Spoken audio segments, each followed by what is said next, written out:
Hey, thanks for tuning in today. A bit of a random topic, but I'm sure if you listen to this, you travel a bit. And today's podcast is about some travel gear. In particular, I'm talking about carry-on luggage, carry-on suitcases, because obviously there's no better freedom than getting off a plane and then being able to just leave the airport without having to get your bags. I mean, how long extra does that take? It takes so long. So obviously, if you are traveling, it's hard. Like you need different outfits. If you go to places, especially in winter, it's really tough to travel just with carry-on because you might have boots, a few pairs of shoes, some coats, that type of thing. Or maybe it's just me. So you want to optimize that. And I've been looking at this in the last week because on my last flight home from Melbourne, my really trustworthy suitcase, actually like the zip broke. So I was like, okay, what do I get? And I was instantly going to replace it with a hard case suitcase. And I was looking at brands like July and Antler. I've got a big Antler suitcase, which has been really reliable. July, everyone's getting on the July bandwagon. If you haven't heard, it's a luggage company out of Melbourne. I see so many people flying with July suitcases. So it was basically going to be a no-brainer. I was going to buy a July suitcase. But I went on the site and look, sometimes it's fascinating. Like I really am not one for attention to detail unless it comes to buying gear. But gear in particular, like travel gear, even with my boots, I was looking at a lot of features, reviews, technology. I could just watch. I mean, I remember buying my MacBook Air.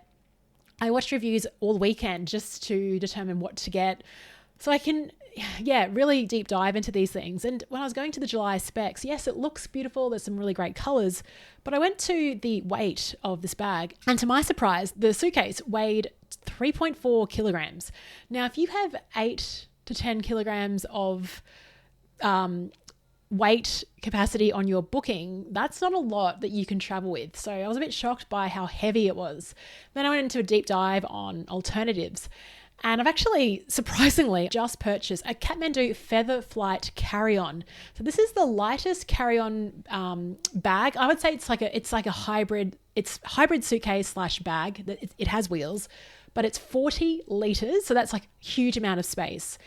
There's separate compartments and it only weighs 1.6 kilograms. So that's actually less than half of what the July suitcase was. So for me, I'm going to optimize on that. And so bought it. It was actually the same price. So it's $350, not a cheap bag by all stretch of the imagination. I read all the reviews are very positive. It doesn't look the most professional, but for me, I really want to maximize its functionality on this one, not looks. So that's why I've done it.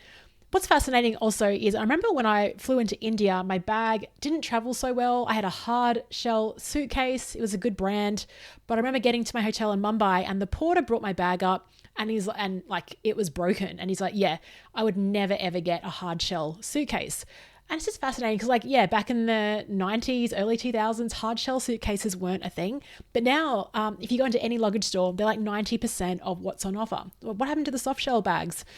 So I'm actually pleased to get back on the soft shell bandwagon. Like I said, this is like a hybrid type of suitcase. But I guess sometimes you just got to really think about what is mainstream. And 90% of, like I said, suitcases are hard shell. But does that mean that you should buy one? And so definitely do your research, but apply this thinking across everything else in life. Just because 90% of people are doing a certain thing, it doesn't mean it's the right thing for you. So that's the lesson for today. Do your own research for sure.